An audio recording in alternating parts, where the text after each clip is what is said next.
Hi guys, is the audio coming? Let me know if someone has joined. Hello. Well, we'll do Manusmriti today.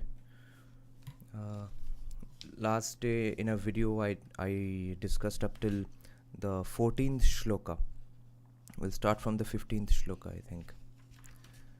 I can't read Hindi and the numbers are in Hindi. So anyway, let's wait a bit for some other people to join. Okay, Rohan is already here. 2 Bengalis are here. Nice. Are any of you guys going to the event organized by the Indian Ministry of Culture, where Vivek Agnihotri is coming, Swapan Das Gupta is coming, and Anupam Kher is coming? It's hilarious that for the passes you'll have to call up Shankudev Panda. Ram Harshravi. I'm planning to go just to ask some questions to Vivek Agnihotri about filmmaking. And Swapan Das Gupta is always a great man to have. But even Shubhendu Adhikari will be there. So that's going to be hilarious.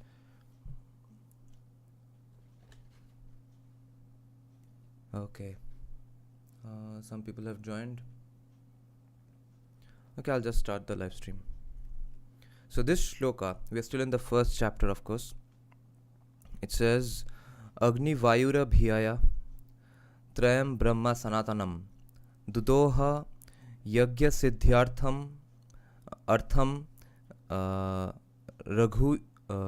Raghiyaju Samalakshanam Raghiyaju Samalakshanam Rigyaju Sama and Samalakshanam Dudoha Yagya Siddhyartham Griyayuhu Samalakshanam. It means himmelst. We are still discussing how the universe and the world was created, etc. Harshravi, are you from Kolkata? Now this event is that I was talking about is in Kolkata. And another great event is going to happen in Noida by the Jaipur Dialogues, of course. So this shloka, in the context of how the world was formed, etc., is saying himmelst, that is made known through Agni, Vayu and Ravi, the threefold sciences which are distinguished as Rig. Rigved means Jnana, Yaju means Karma, and Sama meaning Upasana, of the eternal Veda for the realization. So why was this made known? It was made known through Agni, Vayu, Ravi, the threefold sciences which are distinguished as Rig, Yaju and Sama, of the eternal Veda for the realization of the Yagyas, that is, for acquiring the right knowledge of the process and purpose of creation and about the relevant duties to acquire Dharma, Artha, Kama and Moksha. Abhay is saying নমস্কার, আমি সবচেয়ে আগে কাশ্মীরি পণ্ডিত শ্রী সঞ্জয় শর্মা, যিনি সন্ত্রাসবাদীদের হাতে হত্যা হয়েছেন আজকে কাশ্মীরে, হ্যাঁ, ওনাকে শ্রদ্ধাঞ্জলি জ্ঞাপন করতে. When did this happen? And coincidentally, just today before going to sleep, today in the morning I watched Kashmir Files and Uri back to back. Just today only.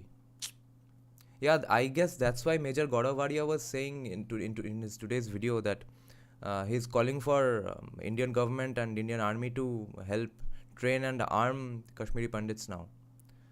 That's going to have fun repercussions and fun conversations from the international media and our leftists, that a government training its own rebels, a government admitting that its police and army are inadequate. I don't know how Major Gauravaria's suggestion is going to come about. It would be a great suggestion. It would be great if implemented right, but it's never going to work on paper. See, and Narendra Modi disbanded basically the Vishwa Hindu Parishad.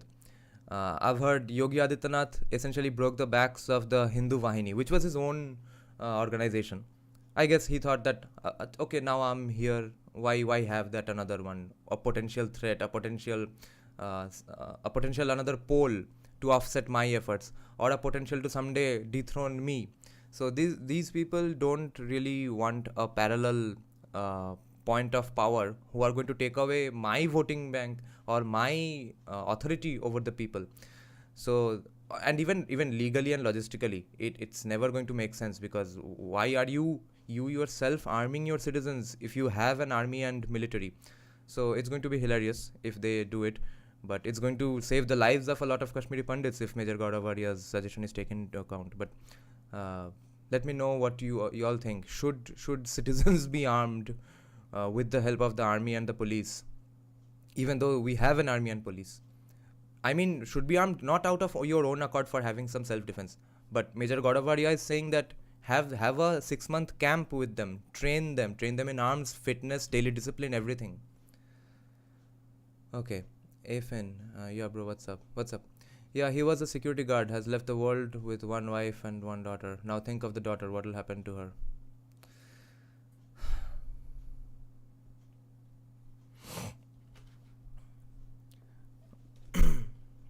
Okay. Now, the next shloka says, Karmanam cha vivekartham dharma dharmo vyavichyayat dvana daira yojaya chachameha sukhadu khadibhi praja.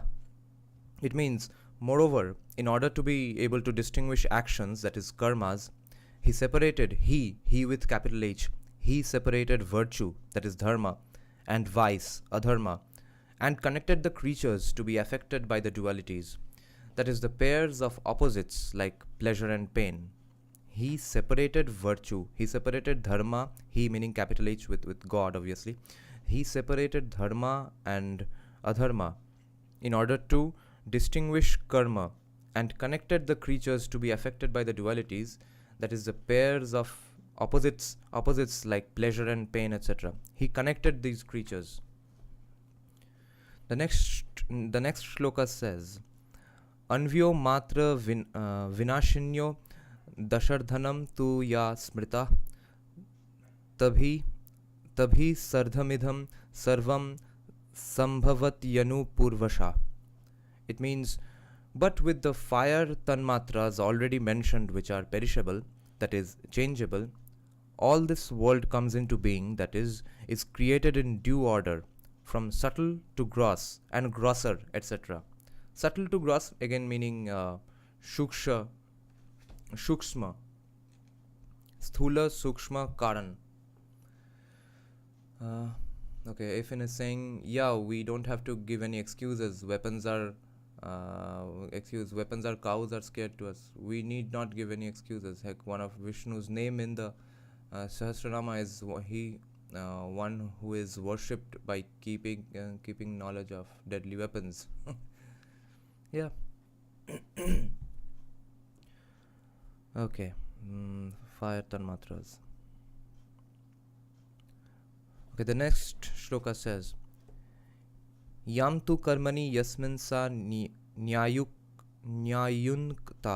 prathamam prabhu sa tadeva swayam bheje srijayamaha punah punah.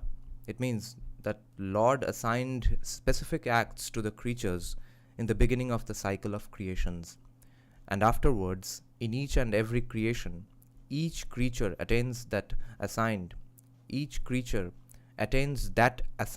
acts. Each creature attains that assigned acts due to its specific nature.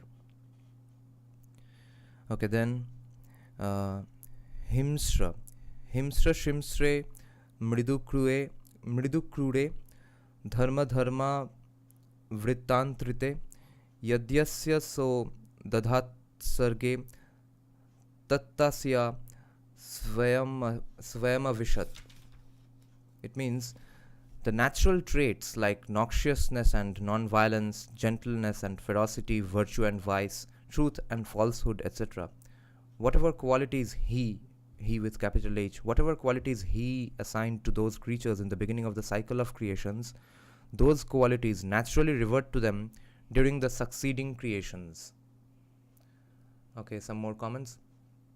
Let's check this. Rohan says, seeing the present situation in Punjab, I can sense there might be a big riots will break out since. Yeah, that's that seems like a guarantee now.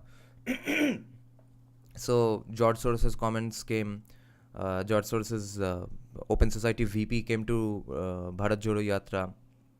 The stupid wannabe hit job on Adani stocks, and the Punjab violence now, today Kashmir. So it's all going to, it's all building up, building up, building up. Okay, things are going to go to hell, it seems like, until 2024 Lok Sabha elections. I asked about her daughter because put yourself in his shoes. Imagine one day you are killed by some adharmics and you have lived the world with only one daughter. Yeah, that's why self-defense guns I'm all for. But what do you guys think about the government arming or training them themselves? Only if Ambedkar would have watched your streams on Manusmriti. Abhay in West Bengal. Rohan, something Punjab is going to burn. Yeah. The situation is getting precarious with time. Yeah. Not just Punjab. Let's see.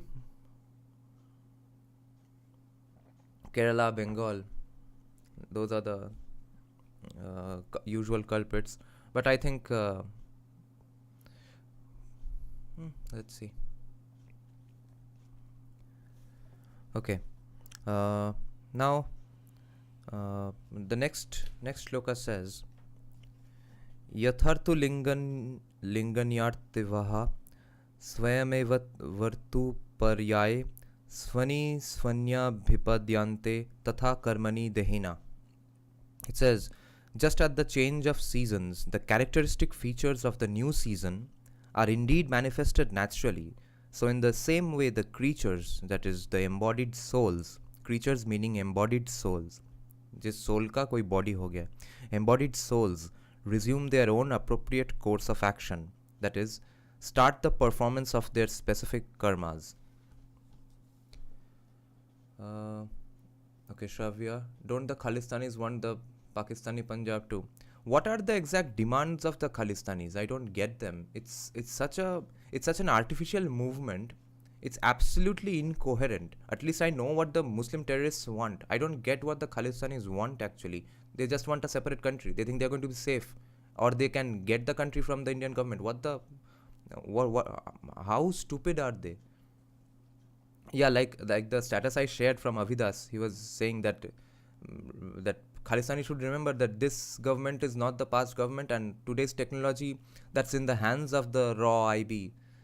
These days are not 1980s or 1970s. All your data is with the government anyway. If they really want to crack down on something, they will. If they don't crack down, it means they have some other political equations in mind. Otherwise, there's no absolute chance for Khalistanis to do anything. Okay. I am just taking a decision right now to not read the Sanskrit parts, okay? Because it's not like we are getting any help in learning Sanskrit by hearing it this way, nor me by reading it this way. I'll just read the English parts so that it's a more coherent and we get through the shlokas quicker. Because otherwise the connection is breaking off. Your mental focus will be interrupted too many times. Because the way I'm reading Sanskrit is extremely stupid. That's too distracting, I think. So just as that the change of seasons, the characteristic features of the new season are indeed manifested naturally, so in the same way the creatures, that is the embodied souls, resume their own appropriate course of action, that is, start the performance of their specific karmas. Afin is saying, bro, do you know a few months ago Bengali Hindus were attacked by Meghalayan Christians? Huh? Where? In Meghalaya? Meghalayan Christians. those parts of the country where there are so-called Christian socialists, Christian socialist revolutionaries, those are extremely... they are almost detached with the entire country psychologically. Those people who are in those movements. So I don't know how RSS has managed to do their campaigns in those lands for decades. Maybe not for decades, at least. Yeah, 10-15 years, I guess. And BJP has won in those parts. So it's absolutely up to the government how they are going to change the psyche of the people to at least bring them into the fold. Yeah, so even if you're Christian, you are Indian. They have forgotten that they're Indian. They've grown up in hearing about AFSPA, Indian state, will go to India. When they come to Siliguri and stuff, they say we are coming to India. Northeast has always had problems with Bengali Hindus, even with Hindus of it's such a Nehru, such a Nehruvian problem. This problem was 100% created by Nehru, because remember he asked the sadhus not to go there. He prevented sadhus from going there, but allowed the Christian missionaries to go there and convert them. They don't even have their own scripts. Do you know that? They speak in the language, but they write it in English. I don't know about Meghalaya though. I'm talking about Nagas at least.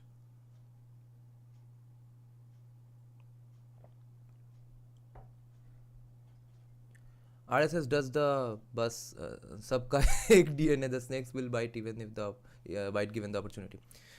Yeah, in this context, I wanted to discuss something.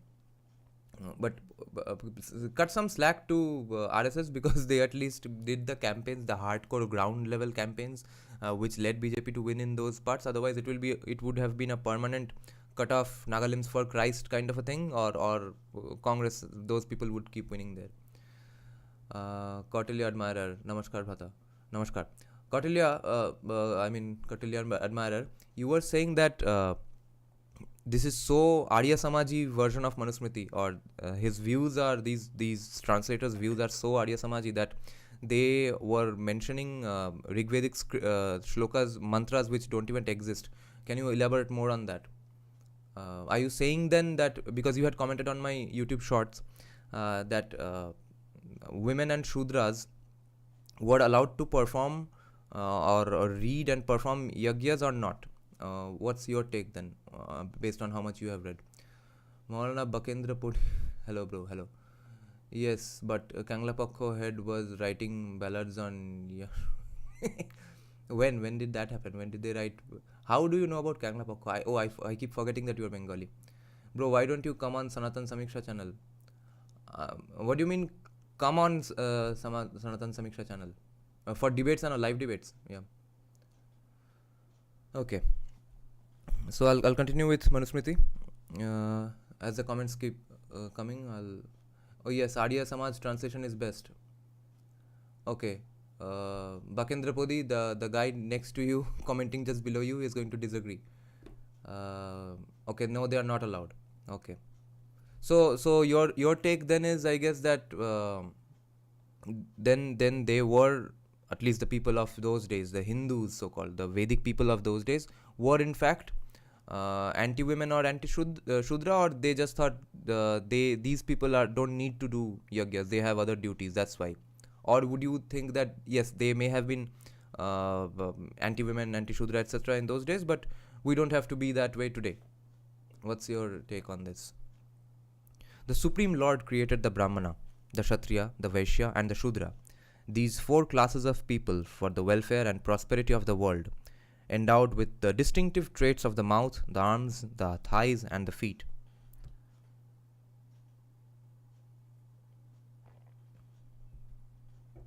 Rohan is saying, read about Indresh Kumar, what he's doing with Rashtriya Muslim branch of RSS. RSS is now Rasool Sevak. Kautilya admirer, don't do bakwas. Yes, they just don't have the right of mantra, not the artha of that mantra. Right. But why? Is there any explanation given by them? Obviously, they wouldn't have felt like giving an explanation. But is there any? But have you found out any explanation about why might they have prevented a certain section of the population from not doing those things? Or was it like, okay, you can't have a PhD if you are not even if you haven't even passed class 5? That kind of a thing might have been there, and on which I am totally for it, obviously, because the Bengali Rig Veda I'm reading continuously discusses this topic, that who deserves to be the adhikari, who has the right to do the yajna, someone who is qualified, and that qualification qualification can be looked down upon as an injustice or a discrimination, but then you could claim that, yeah, it's a discrimination to not just hand out PhDs to 4-year-olds. Why should they be prevented? Well, because they're not qualified. So qualification is definitely a factor that I'm willing to take into account. On 25th December, Bangla Pakho head was writing ballads on people were trolling him by asking which district of Bengal is Bethlehem. Some even were trolling by saying Israel also got part of HR. Uh, Bangla Pakho. Uh, we actually I'll pretty soon get into some books, but those are all written from the, even if they are written from the post-colonial lens. We really need to discuss some books. I'll get to them. I have made a hit list of some books that I'll get to, specifically discussing language and identity, the attachment between language and identity, because they have an emotional argument. They are like leftists. Okay, the leftist says, hey, I'm for the poor person. The poor person is sad in his life, or the minority is sad because he's not the majority. So I have the solution: just kill capitalism, or destroy the majority, then the minority will be happy and the poorer person will be happy. So the emotional argument will always obviously sell more. So the Bengali argument is all the Bangla Pakha argument is always going to be more appealable. It has more of an appeal with more people who don't want to get into the details, read history, philosophy, or they don't want to look at themselves, their own actions, the actions of their voting patterns, the action of their states, etc. So it's going to be an emotional thing, and people who don't have the time to delve into these topics are obviously going to support Bangla Pakha, because Bangla Pakha has a gigantic cross-party support. Wait, yes, we can see that Bengal seems to be lagging behind in everything. The people who are supporting Bangla Pakha will think this way, and some of that might have to do with us not being able to speak Bengali 24/7. And why aren't we speaking Bengali 24/7? Because it's the evil Biharis who are forcing us to speak in Hindi when they have a job or a shop or in the bank, etc. And then evil Hindi movies are coming and releasing here, trampling down on Bengali movies. Okay, that's a great emotional argument. Or evil Hindi songs are playing in the radios, and all of a sudden my Bengaliness is going away. But what we need to counter them is on that Bengali means Bengali Hindu. Bengali language is the associated regional Prakrit with Sanskrit. There's no Bengali identity without being a Bengali Hindu identity. There's no Bengali language without Sanskrit. But in order to articulate these, you'll need a lot of data, a lot of different kinds of arguments. Because I just gave 2 sentences. I can't debate Gorgo Chatterjee on 2 sentences because he'll have a plethora of emotional arguments. Okay, lots of comments. Shravya. They were allowed to read the commentary and hear the people. Okay, I missed some comments. Vedadhikar is only to Dvija, Brahmins, Kshatriyas and Vaishyas. That's what the traditional view is. Yes, because the Shudra is so busy with his menial work, when's he going to have the time to read up enough to become an Adhikari? They were allowed to read the commentary and hear the people who have heard the Vedas. They were just not allowed to chant the mantras, nothing else. Okay, since the mantras did have a somewhat of a non-scientific ritualistic they had a non-scientific ritualistic notion about the mantras themselves, since they thought the mantras to be much more than what they are. Therefore, they might have prevented other people, women and Shudras, that is, to directly do the mantras, perform the mantras in a yagya. That no, you might end up doing something wrong. In today's time, I think both men and women should be allowed to become pandits. Yes, absolutely, and that's why the Upanayana Samskara needs to end. One man got really angry with my YouTube short. He said that it's a privilege, it's a it's a sacred circle of birth, etc. That's how you become a Brahmin. But then, if you don't know Vedas, you're not a Brahmin.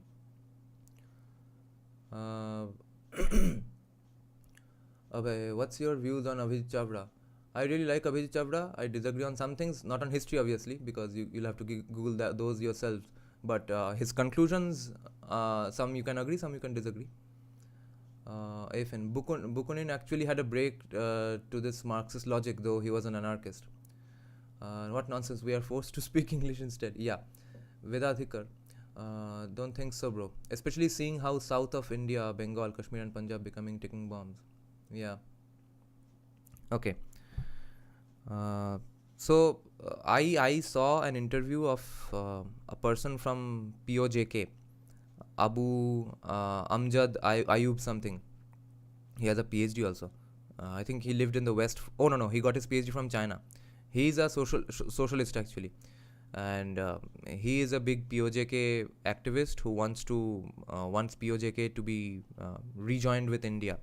And I saw his interview on Sanjay Dikshit's podcast, and it's the most bone-chilling and pretty fascinating 49 minutes I've spent in 2023 so far. It's the most amazing interview. But let me know, what do you guys think? The main question that we will always have is, can we trust them? And most importantly, can we trust their descendants? And especially since the decision will have to be made by the government, but the people we need to listen to most in this context, whether POJK should be brought back or not, and where to resettle those people. This activist person, he was saying that they are all secular people, they don't hate Hindus, etc. But it's the people of Jammu that we need to be worried about, who will obviously become minorities again in Jammu itself if those people come in.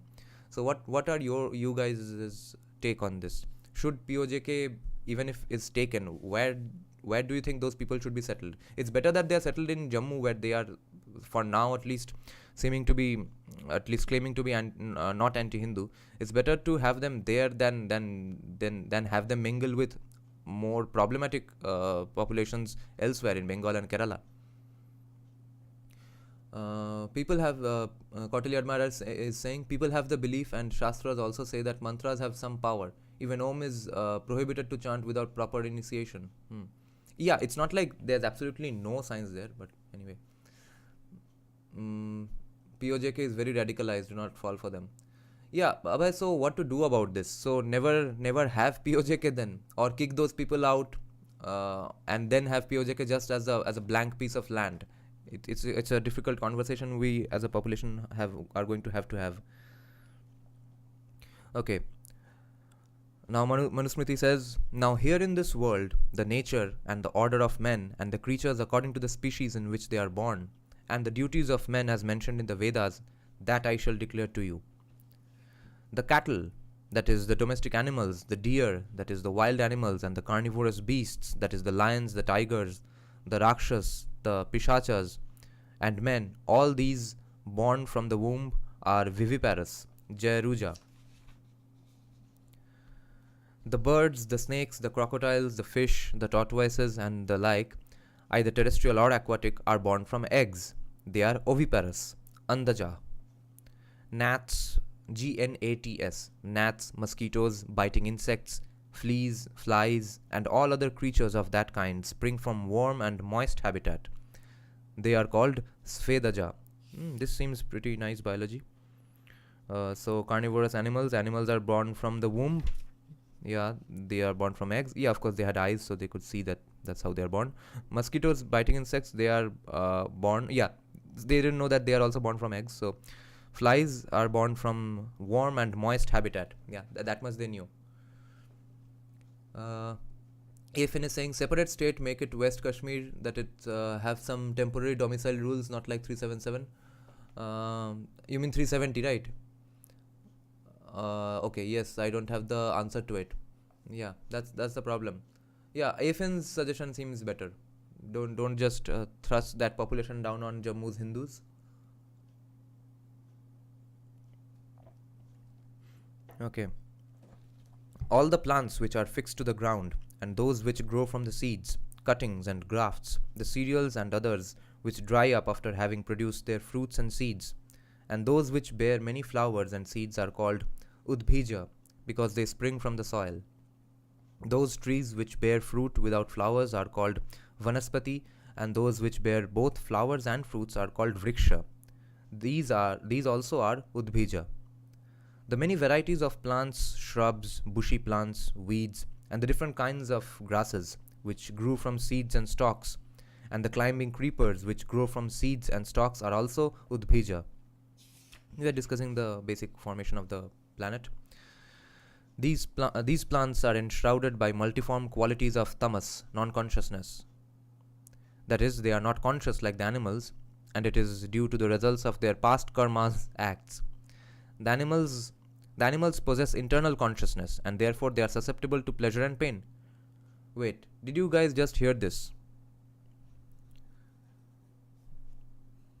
Manusmriti is saying what Acharya Jagadish Chandra Bose said many millennia later, that plants, although they do not have a consciousness like animals, they do feel pleasure and pain. Tamasa bahurupena vishishta karma hetuna antah samgyana bhavantyete sukha dukha samanvita. Okay, this is pretty fascinating. Sukha dukha samanvita. They are mentioning it specifically, that plants are susceptible to pleasure and pain. Okay.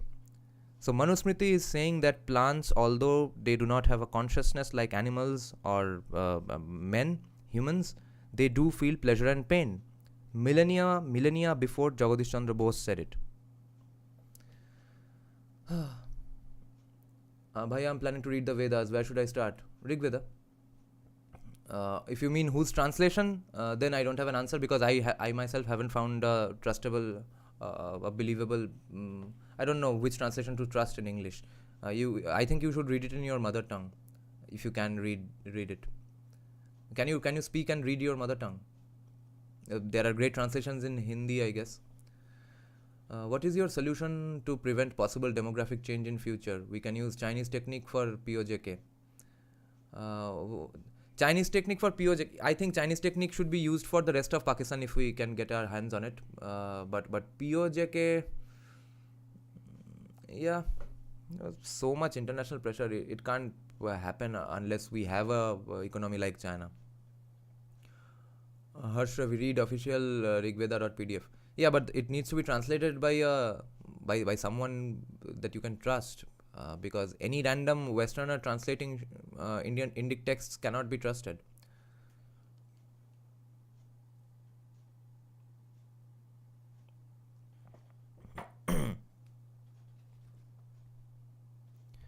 Okay. When he with capital H, when he, the divine being, is awake, that is, involved in the process of creation, then the Prakriti is animated and the world is manifested. When he slumbers, that is, the supreme being who is of a calm nature, he retires from the process of creation, then all these sleep. And when he retires from the process of creation, then in that stage of sleep, the embodied selves, that is, the souls whose nature is to be active, cease to do their respective karmas, and the mind also becomes inactive. When all the beings or creations are at once retired in that supreme being, that is, attain the stage of complete sleep, during that state of rest, then the supreme soul, also being free from the activity of the process of creation, as if sleeps peacefully.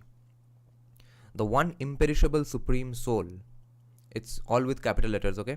The one imperishable supreme soul, who is without any parts, by his waking and sleeping states thus, constantly revivifies and destroys all these living and non-living creations. Okay, this page I need to mark because of Jagadish Chandra Bose's discovery already written down in Manusmriti. This is pretty fascinating. Next time I have a debate about Manusmriti with someone, with a leftist, I'm going to point this out to them, that wait, it's not just about caste, bro. It's also about discovering plant biology. That's written here, that plants feel pleasure and pain. 18 twinkling of the eye make one kastha, and these 30 kashthas make one kala, and 30 kalas in one kala, okay, this is kala, make one kala, and 30 kala is one muhurta, 48 minutes, and as many muhurtas, that is 30 muhurtas, make one day and night. Okay, so we have the Indian way of counting time, okay? We'll need this. Nimesha dasha chastocha kashtha trinshattuta kala. This is going to be important. So 30 muhurtas make one day and night. The sun divides the day and the night for the men and the devas. The night is for the sleep of the creatures, and the day is for the doing of works. Yes, and we are absolutely opposite of that right now. 1 year for men is 1 day and night for the devas. Again, their division of the day and the night is into the northern solstice and the southern solstice, which are the day and the night of the devas. Maharshi Manu is explaining to the seers that, quote, listen from me and understand the measure of time in an orderly way, which is called the day and night of God, Brahman, and about the yugas, that is each cycle of time. The Krita Yuga or Satya Yuga consists of 4,000 years of the Devas, and the preceding dawn is of 400 years, and the eve following the period, that is the Krita Yuga, is the same, that is 400 years.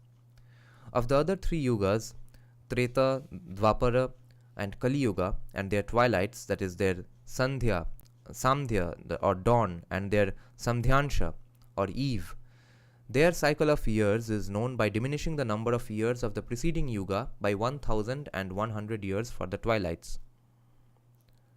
The number of years calculated earlier for each of these four yugas, that is the 12,000 years, is said to be one yuga for the Devas. Okay, let's check some comments. Just read Rig Veda. I would say Chinmay Mission is as they take grihastha like you and I also. Full time is not required. They are also Sampradayic, that is Smarta. They have the blessings of the western seat of Shankaracharya. I see. Chinese technique is not possible in a democracy like India. It's possible in a democracy like India if everyone votes for it. Thanks, I'll search. Read Hindi translation of Ganga Sahaya Sharma of Rig Veda. I see. Yeah.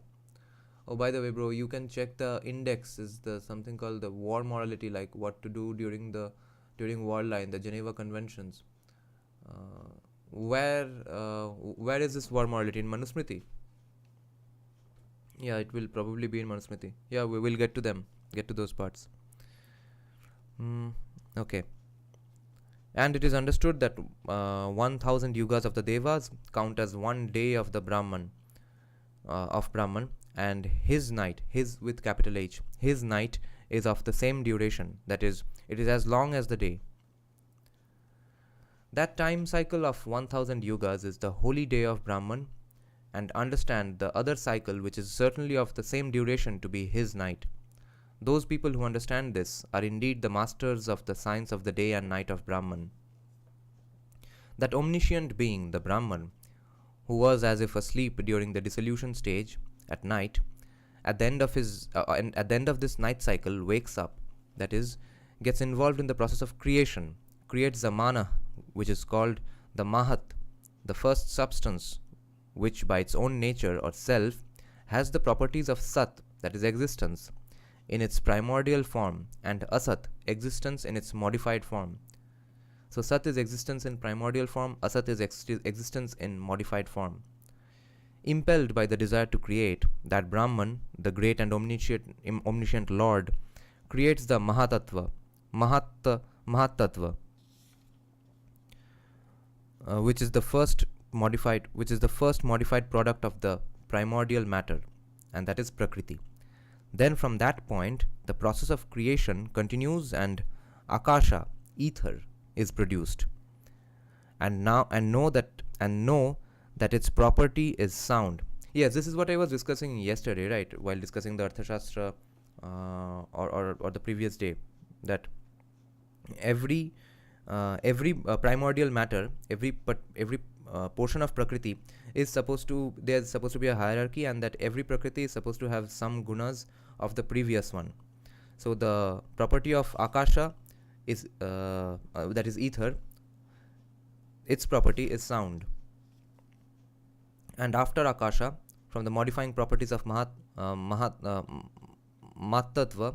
the powerful and pure wind, Vayu, which is the carrier of all kinds of smell, is created, and it is indeed held to have the quality of touch. Yes. So Vayu has the quality of touch, but Vayu also has the quality of sound, because it comes after Akasha. Again, from that stage of Vayu, okay, although that's not mentioned in Manusmriti, maybe that was a later interpretation or something, that it will have the properties of the previous one as well. Again, from that stage of Vayu state, that is, from the changeful properties of Mahatattva, is produced light, which is bright. It illuminates and dispels darkness. It is said to have the quality of sight. Light, actually, as far as Swami Samarpanananda explaining the Rig Veda in Bengali, I have seen about 2 or 3 of his videos so far. All of them are 1 hour long, and in total he has 42 videos explaining Rig Veda. So he was saying that it's not light, it's supposed to be fire. The third Prakriti is fire. Fire has therefore the three qualities, and because one is its own and two are its predecessors. So fire has the quality of sight and sound from akasha, and touch. Fire can be felt because it has the quality of vayu as well. Okay, after vayu, after light, vayu, akasha, and light. And the light, that is heat, is produced water. From light and the heat is produced water, which has the quality of taste. And from water was produced the earth, which is a solid, which has the quality of smell. Such was the process of this creation in beginning. That 12,000 years of the Devas, which is one Deva Yuga, as mentioned before, that cycle of time when multiplied by 71 times, it is said here to be a period of one Manvantara, that is the ruling time of a Manu. Yeah. That cycle of time when multiplied by 71 times. So 12,000 years of the Devas, which is one Deva Yuga. One Deva Yuga into 71 is said to be a period of one Manvantara, that is the ruling period of one Manu. The Manvantaras, the creations and dissolutions of the universe, are numberless.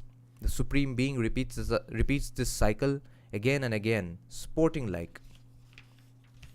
And he, the most resplendent Brahman, for the presentation and protection of this entire universe, for that this he with capital H, and the most resplendent Brahman, he laid down separate duties for the four classes of people, which originated from his mouth, his arms, his thighs, and his feet, which are the four Varnas.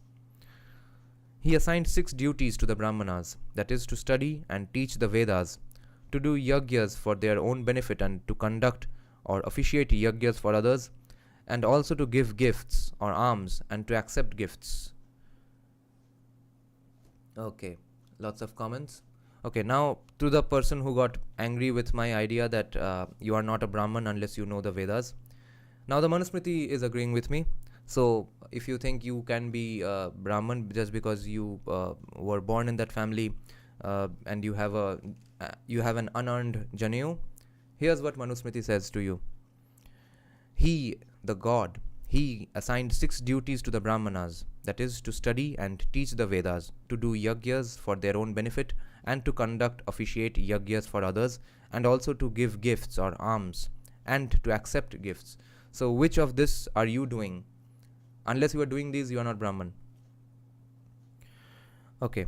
And he commanded the Kshatriya to protect the people, to give alms, to perform yagyas, to study the Vedas, and to abstain from attraction and attachment to sensual pleasures. And the duties of the Vaishya are to rear cattle, to give alms, to do yagyas, to study the Vedas, to do trade and business, to deal in financial transactions, and to undertake agricultural activities. Okay, before we get to the Shudra, let's check out some comments. Kautilya Admirer is saying, read Hindi translation. Yeah, that we checked. What is Western seat of Shankaracharya? Yeah, I want to know. Afin is saying, I want to know, is there something like that? Because if you check the actual Geneva Conventions, that is almost similar to the morals of war from Mahabharata. They just need to add no war after. Why Adi Shankaracharya said woman is a door to hell? Someone told me this garbage explanation. It's not said by Adi Shankaracharya but by Buddha. Afin, can only be 4 Shankaracharyas at any point of history. I'm talking about the Dwarka seat. Okay, a Kautilya Admirer is saying, and because those teachings are for sannyasis, not normal people, so for them that's correct. No, that is for monks who has already left their social life. It is for you and I. I see. Nice debate going on. Okay, so the duties of Shudras now. We just heard the duties of Brahmins, Vaishyas and Kshatriyas. So the duty of the Shudra, the Lord indeed ordained only work for the Shudra. That is, the Shudra should serve without any grudge. And whom should he serve? The other 3 classes. The rule of right conduct is the highest Dharma virtue. The rule of right conduct is the highest Dharma or virtue. Hence the twice born, that is the Dvija, or a Vidya Janma, should always and at all times have faith in this and conform to the rules of conduct as inculcated by the Vedas and the Smritis, which follow the Vedas. The Dvija who departs from the rule of conduct, that is, devoid of achara in his life, does not reap the fruit of studying the Vedas. So, the fake Brahmins who are not studying the Vedas, they won't get benefits of studying Vedas even if they end up doing so, if they are devoid of achara in his life. Okay, that's what Manusmriti is telling you. So don't go down being proud of being a Brahmin. You just had some great ancestors. But he who is always engaged, that is, who duly follows the rule of conduct, obtains the full reward. The entire fruit becomes his lot. Yeah, only if you do these things. Thanks for correcting me, virtual kiss. Okay. It's not said by Adi Shankaracharya, it's said by Buddha. And because those teachings are for sannyasis. Okay. Indian Western seat. I thought Westlake, USA. Yeah, even I thought so. The sages observed that the sacred law of Dharma has its origin in good conduct, and they have accepted good conduct as the prime basis of all austerities.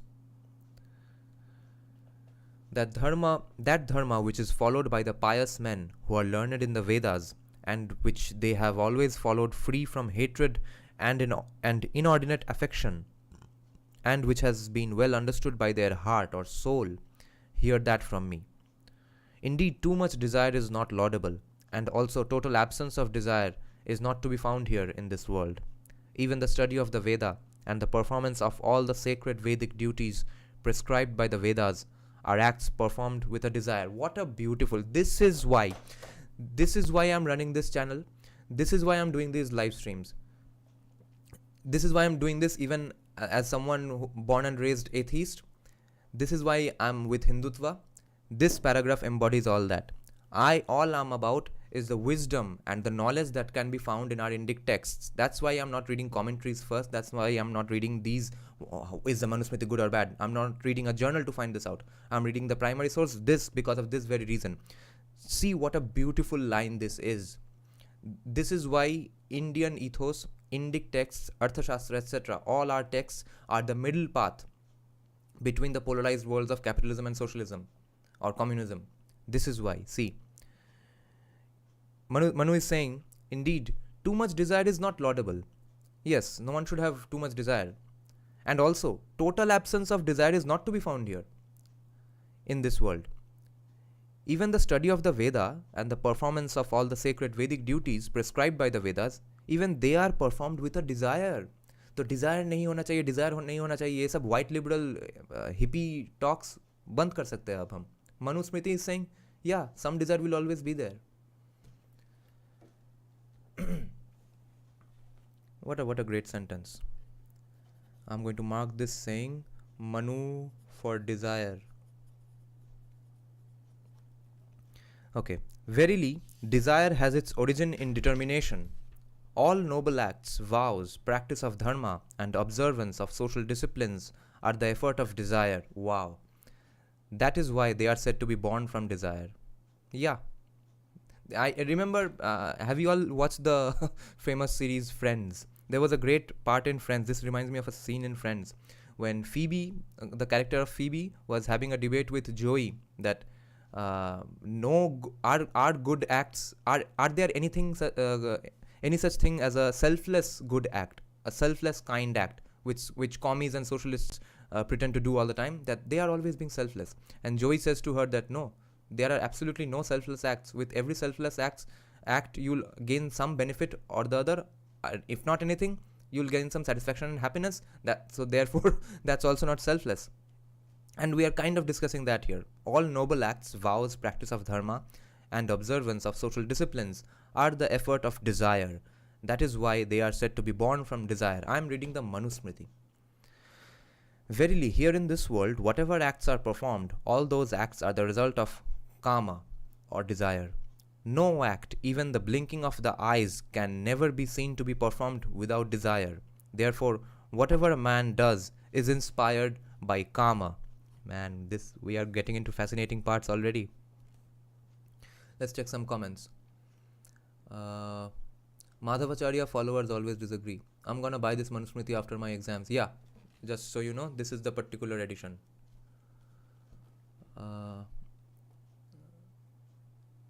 Veer Shaivas are worst. Okay. I'm an aspiring advocate at Sai Sir and Veer Savarkarji are my inspirations. Nice. I have watched Friends. Yes, I remember the plot between Phoebe and Joey. Yeah. A man who is ever well engaged in the discharge of those Vedic duties attains the deathless world, that is moksha. And he also obtains the fulfillment of all his desires that spring as conceived by him. And he also obtains the fulfillment of all his desires that spring as conceived by him. The entire Veda is the first source of Dharma. Next are the Smritis, that is, the law codes framed by the rishis according to the teachings of the Vedas, and the tradition and virtuous conduct of those holy men who know the Vedas, and also the feeling of self-satisfaction. These are indeed the sources of Dharma. But the learned shall indeed scrutinize well all this, that is, the teachings of the Smritis and Shastras, the conduct of the holy men, and the feeling of self-complacency by the eye of knowledge and evidences from the Vedas, and then he should abide and engage in his dharma, that is, perform the duties of his varna. This is one great paragraph after the other. No wonder the translator was saying in the beginning that it's a treasure trove of knowledge and wisdom. What great things people are missing out on just because they think. I mean, even if Manusmriti has said that no, birth-based caste system should happen and everyone should be oppressed, I can pick out whatever makes sense or whatever are not evil, whatever things are not evil, and you can't disagree with anyone, any text, any book 100%. What a beautiful paragraph here. The learned man shall indeed scrutinize.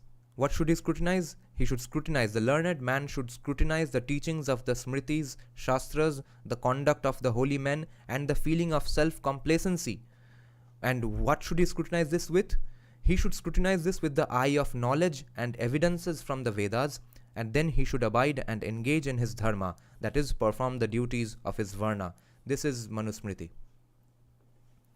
When will you read Meenakshi Jain's paper which I recommended? I'll read it on Thursday. Okay? Wednesday we'll do History of Indian Philosophy. On Thursday we'll do Meenakshi Jain's paper. Okay. Abhay is saying I have watched Friends. Okay. Ifin is saying no, they are cool. I actually know a few on Instagram. They are always ready to teach heck more than calm and than any Vaishnav. Abhay is saying pick and choose like AIM. Yeah. Nihilist. So yeah, Thursday we are doing Meenakshi Jainji's paper. But did you post the link or name of the paper in any comment? Put it here or post it in our previous day's video, in any of the videos, okay? Then I'll remember and find out the link to the paper. Okay. Certainly the man who practices the dharma prescribed by the Shruti, that is the Vedas and the Smritis, gains fame here in this world and acquires excellent happiness in the hereafter, that is after death. But by Shruti, the Veda is meant, and the texts on the subject, Dharma, which follows the Vedas, are called Smriti. These two, which are certainly the institutes of Dharma, should not be argued in any matter and in any circumstances, because all knowledge of Dharma emanates from these two sources. Their teachings should not be put to test of logic. Okay. So this is where it gets it might sound disagreeable. But then you will notice that you are allowed to even debate Vedas. You will not be killed for that, or you will not be hunted down. But you will also have to prove your point. You will have to have debates that why exactly should Vedas be countered. That's what people did back those days. That twice born, the Dvija or the Brahmins of today, that twice born, that is the educated person, who treats with contempt these two sources of dharma. So any Brahmin who hates or looks down upon Shruti and Smriti, that is the Vedas and the Dharma Shastras, and argues relying on the science of logic, he should be excommunicated by the virtuous men of the society, because he is an atheist and a scorner of the Vedas, Nastik.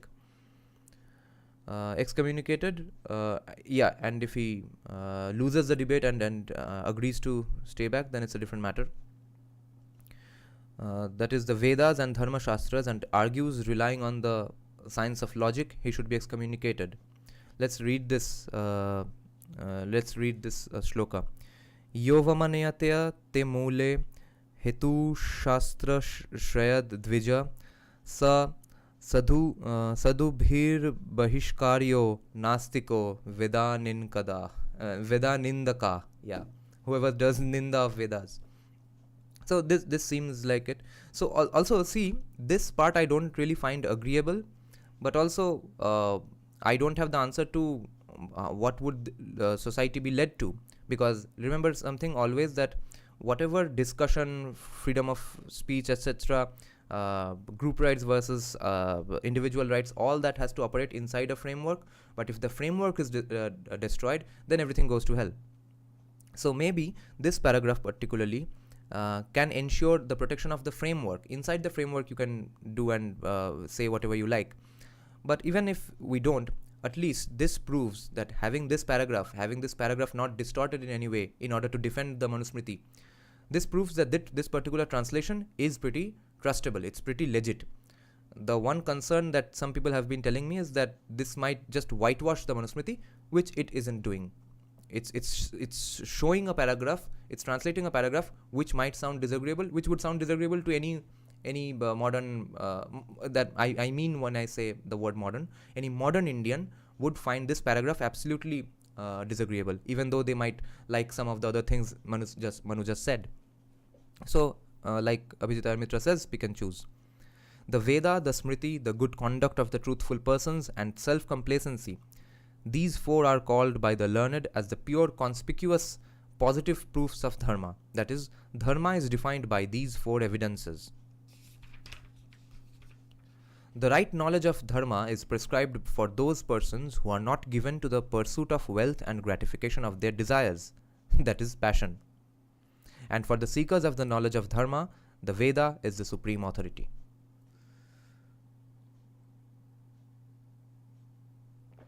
Yes, Majama. Charvaka types aren't allowed in the society.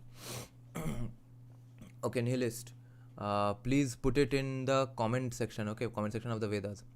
Okay, lots of comments. Harsh Ravi, from where you bought this Manusmriti? From Amazon. Bhaskar is saying, have you read Vajra Suchika Upanishad? No, I haven't read any Upanishad. I have one Upanishad commentary by Swam Ramakrishna Mission Swami from 42 years back. My grandmother gave it to me. It's in Bengali. I haven't read it yet. When I have lots of Bengali subscribers, then I'll do some Bengali live streams as well. Yeah, Charvaka types aren't allowed in the society. Yes. Yeah, so Kautilya admirer, the argument in the favor of excommunicating, kicking them out of society would be that in order to maintain that framework where all discussion can happen. But the argument against that would be that how are we ever going to improve upon or modify whatever flaws we have come up with, because some of the things that we as a society come up with might end up being wrong. How do we know it if we don't let anyone question it? Okay. Bhaiya, why don't you make a stream on some books by Savarkar ji? I'm currently reading his biography by Vikram Sampath and it's beautiful. You can start with Hindu Rashtra Darshan. Yeah, someday. Let me finish all these books, then I'll do one day, one night of live streams just for Savarkar's writings. And before that, I also have to get to why I assassinated Mahatma Gandhi. I got this as a birthday gift last year. I haven't read it yet. Nastik, Charvak, atheist, apostate difference. Apostates are murdered. Charvaks are just kicked out or excommunicated. That even they are. It's being said that they will be excommunicated if they do so. Obviously, they will be debated as well. But it's not being said that it's always done, or that all the people are. A lot of people are going around becoming Nastiks, or that they are ever being killed or something. That's one difference. We should have the right to, Abhay saying, we should have the right to scrutinize and disagree with Vedas. Yeah, in fact, with any text. I'm also reading Savarkar. Yeah, you should be you should be allowed to scrutinize Vedas, but obviously, if you lose a debate, then you have to say that no, Vedas is the real deal, and that debate has to be moderated properly. I think we can have we can bring back debates in some way, but there's going to be so much of reading required because they have to, in order to debate these things, in order to debate the Rig Veda, you'll have to read all Vedas, Dharma Shastras, everything. Otherwise, you can't debate this whether it's right or wrong. Okay. For example, the Yagyas. Wait. Okay. The right knowledge of dharma is prescribed for those persons who are not given to the pursuit of wealth and gratification for their desires. Again, the person who got pissed off with my fake Brahmin YouTube short, are you, as a proud Brahmin by birth, are you saying that you fit this category for those persons who are not given to the pursuit of wealth and gratification of their desires? Are you devoid of the pursuit of wealth and gratification of their desires, of your desires? But where there are two different statements in the Vedas about dharma, then certainly both are held to be dharma. The wise have well pronounced that both should be held to the authority on dharma. Two different statements in the Vedas about dharma. For example, yagyas, that is homas, are performed at sunrise and sunset, and at any other appointed time, because yagyas should be performed at all times. Therefore, all those alternatives are held to be valid because they emanate from the Vedic texts. That tract of land that lies between the two holy rivers is the country called Brahmavarta, which was built by the Devas, the learned and truthful Aryans. The conduct of the truthful people of the respective varnas or classes, the ashramas, that is the stages of life in the country, that it means in the village, handed down through tradition and regular successions since the beginning, that is called sadachara or sadachara. I don't know how to pronounce it. Sadachara. Let all people of this world learn from the learned Brahmanas born in this Brahmavarta country their respective duties and right conduct. Okay, let all people of this world. This is important because Ambedkarites would argue that Shudras are not supposed to learn.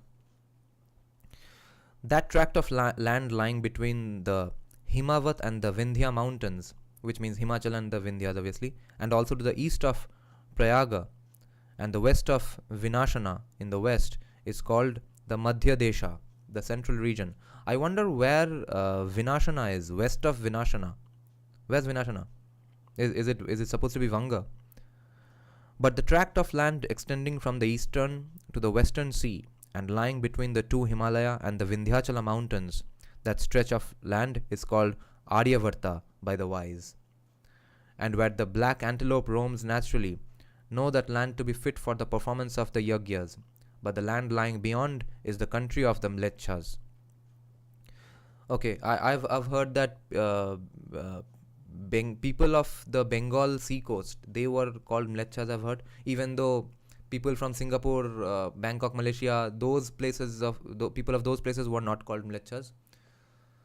Okay, let's check out some comments again.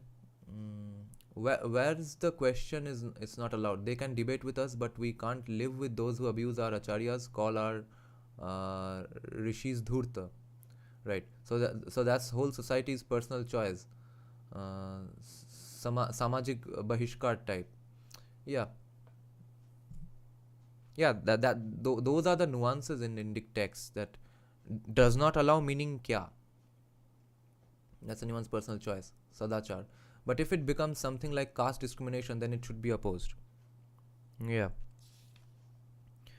Thus, we have described in brief the source of dharma and the origin of all this creation. Now hear from me, that is, learn about the dharma of the varnas, the respective classes of the Arya society. The end of chapter 1 on the subject, creation of the universe and the origin of dharma. Okay guys, we are starting chapter 2. Atha Dvitiyodhyaya.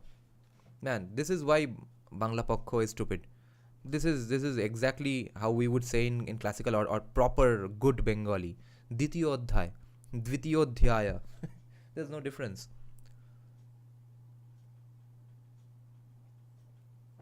Okay. Second chapter. Let's see what's this about.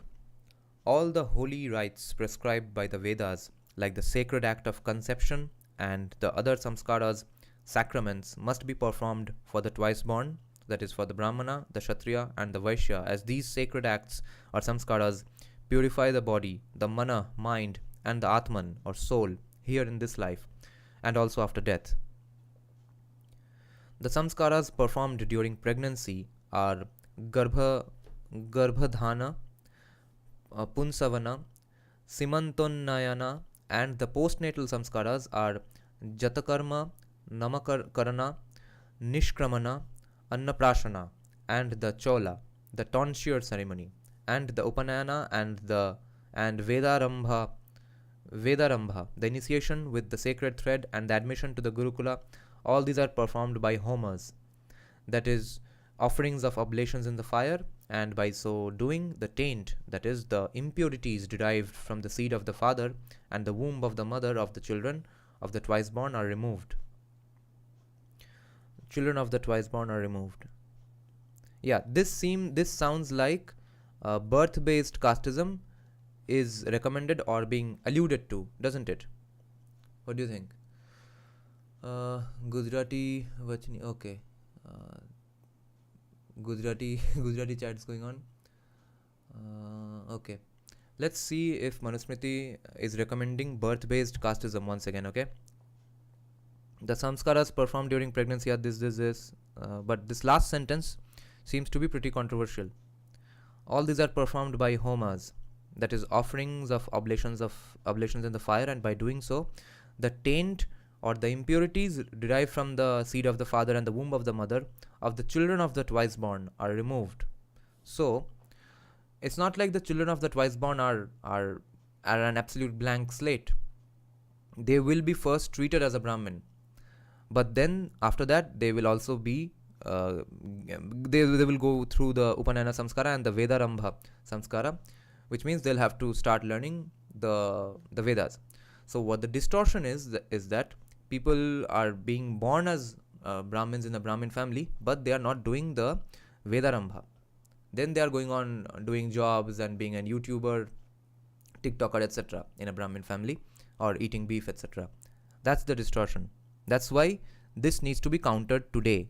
It had a place back then, because even if they were born in a Brahmin family, they would go on to read the Vedas. Since today they don't, that is why even if birth-based caste system is recommended by Manu, even if it's recommended by Manu, which we don't have a guarantee yet, even if it's recommended by Manu, it should be opposed because of this very reason, because it's counterproductive. It's not creating the result that Manu himself would have wanted out of birth-based caste system. Okay. The reason the result that Manu was wanting to have out of a so-called birth-based caste system is not what is happening from a birth-based caste system. By the study of the Vedas and by the observation of the vows like brahmacharya, adherence to truth, etc., by the performance of the daily homas or agnihotra, and by the acquisition of the three sciences of knowledge, acts and worship, jnana, karma, upasana, and by procreation, that is, giving birth to good sons, that is, children, and the performance of the 5 Mahayagyas, namely Brahma Yagya, Deva Yagya, Pitri Yagya, Bali Vaishva Deva Yagya, and the Atithi Yagya, and also other Yagyas, this human body is made fit for union with Brahman, as it develops into the body of a Brahmana, and therefore the soul of that man becomes competent to realize God. First, the navel cord is cut and the Jatakarma samskara is performed.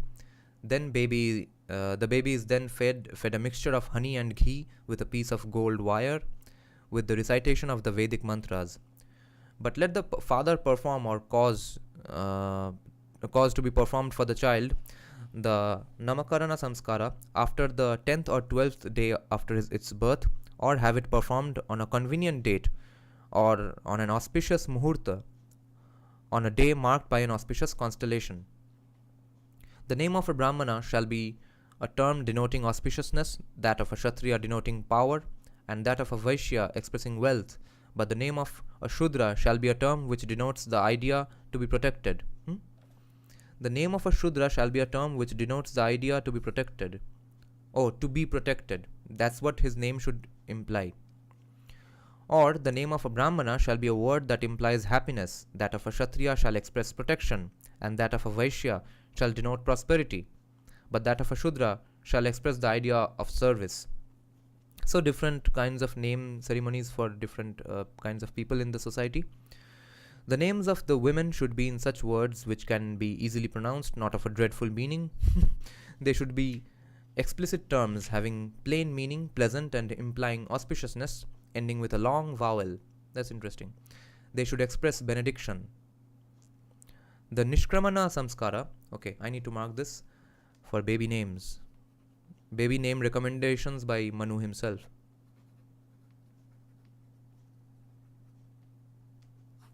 Well, let's check some comments.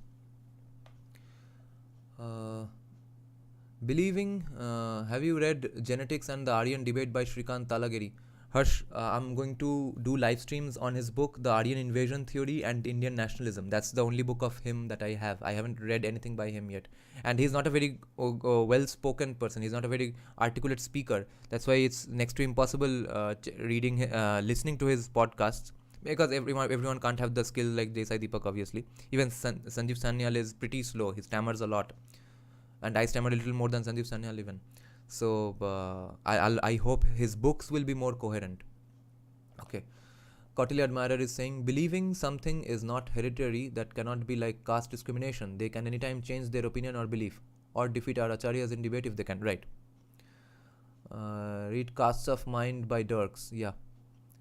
It is a bit nuanced. We can't be like neo-atheists or Islamists that we stop having basic respect for each other. Yeah. There's difference between not giving basic dignity and respect and not letting them interfere in the society.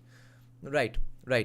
And this is what I agree with, especially in the terms of considering artists to be Shudras, even though artists were at some point called Shudras and at some point they were called Vaishyas, because they are after all a self-employed person generating wealth, etc., creating wealth. But we don't need to kick out artists, like in the case of our Middle Eastern brethren, okay? What they get wrong is that stop art, prevent art, entertain mat ho koi bhi, desire vezar mat rakho, sirf bacche paida karo. But we don't have to kick out artists from society, but take them less seriously. Because, I mean, that's one of the biggest mistakes we have made as a society. We have started treating artists like Brahmans. We worship PhDs, but we worship artists and especially celebrities and actors most of all, who should be taken least seriously because they have never had the time to read anything. I mean, actors and actresses are probably the least knowledgeable people on the face of the planet, and everything that they say is managed and filtered out by the PR firm. And especially on fitness, when people get fitness tips from actors and actresses, I know that this person's fitness is never going to improve. Okay, that's the difference between, and so I'm saying that give basic dignity to artists, but do not let them interfere in the society. Mama Shakuni is saying, how did our ancestors build Kailasha Mandir? Even by modern tech, it seems difficult. Proof of advanced CIV, shame we are so disinterested. Advanced society tha ki nahi, ye to kabhi na kabhi, I hope archaeology or science will prove it. But I think it's since the king was so powerful and there was so many workers who were willing to work without raising any questions, since we had a Shudra class to do the work. So, and they think it's their dharma to carve that particular thing in a great way. That's how they will reach God in a way. So the dedication to the work was much higher. And so, I mean, Ajanta Ellora, human hands built it. So it's unbelievable. Exactly. Celebrity worshipping is a common thing nowadays. Yes. Sophistication is in their art. I remember worshipping Yo-Yo Honey Singh. Oh, SRK said something about Atlas, shrugged it, made the Lils mad. Okay. The Nishkramana Samskara, that is taking the child out of the house, is to be performed in the 4th month, and the Annaprashana, that is the first feeding of rice, shall be done in the 6th month. or at any other time as the family wishes. Okay, let me tell you guys something about debates and disagreements. Okay, right now I'm reading a commentary on the Bengali Ramayana written by Kritibas Ojha. I think about 600 years or 700 years back, something like that, or at least 400 500 years back, I think. Because Kritibas Ojha's Bengali is like Shakespeare's English. Okay, you almost can't understand anything he's saying. It's that archaic. But Kritibas Ojha's Bengali is different from Valmiki's Ramayan in the sense that here all the ceremonies, all the food that Ram or the entire family is having, all the customs, everything is Bengali. Okay, he has Bengaliized Ramayan. And can you imagine such a thing happening with any other faith system, especially Abrahamic faiths? Can you imagine a Bengali Jesus Christ? I guess that's what they're trying to do in the South today. They are saying Jesus was mentioned in the Vedas. Jesus is coming on a rath, on a chariot drawn by 4 horses. Those kinds of things. They are doing bhumi pujas for the opening of churches. That's what they are trying to do now. But which they shouldn't, because they are outside the fold. They don't agree with the Vedas, etc. And they have a long history of opposing everything that's good for the country. But Kritibas Ojha writing an entire Ramayan as if he's a Bengali kid born in a Bengali family is pretty amazing, and the fact that society has accepted this is pretty fascinating, and that's why Bengal has a long and tremendous history of Ram Puja. Okay, what Bengalis, when Bengalis say, people like Ramchandra Guha, his name is Ramchandra Guha, a historian, and he says that Ram is an outsider god. If they are knowledgeable, if they know their shit, if they are a legit academic, what they mean is that the way Ram is worshipped or thought of in North India, that's not the way Ram is or the Ramayan is considered and thought of, looked upon in Bengal. And I think that's the case everywhere on earth.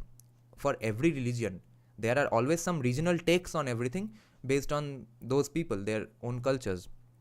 But it's the core text in Bengal of the Bengali Ramayan written by Kritibas Ojha, which is a completely Bengaliized version. And that, I think, is a fascinating aspect, and the fact that people agree with this. But that has also led to a huge Ram Bhakt population in Bengal, which the rest of the country is, I think, completely unaware of. You guys have no idea the things I'm reading in this particular book. Okay, I'm reading the book is basically called Bonge Ram Puja. So Ram Puja in Bengali and Ramayan Sanskriti, all the Ramayan related Sanskritis in Bengal. Okay, and I'm reading of countless villages after villages with 200, 300, 400, 500 year old Ram mandirs, and different kinds of Ram idols. I've never seen Ram idols like this, because in the media we are seeing Ram as depicted in North India, but Bengali Ram, the take on Bengali Ramayan, the interpretation as a Bengali family of Ram is all very different and fascinating. But there are villages in Bengal where keeping your name with the word Ram in your name is a familial custom. I was just reading about a village near Shatragachi, I think, where each and everyone in the village, for generations and generations, they will have one word, at least some amount of Ram in their name, and then they will go on with the rest of the name. It will be either Ram Bhakto, Ram Deen, Ram Deep, Ram Janma, something or the other. They will have a Ram in their name. It's in Bengal. Can you believe that? I don't think even right-wingers realize this. Maybe the BJP ground level party workers know this. That's why Jai Shri Ram is an absolutely legit Bengali emotion. Jai Shri Ram is not a North Indian monopoly. Okay. Some comments. I really wanted to do a live stream on this particular book, but I don't know. It's a collection of different articles.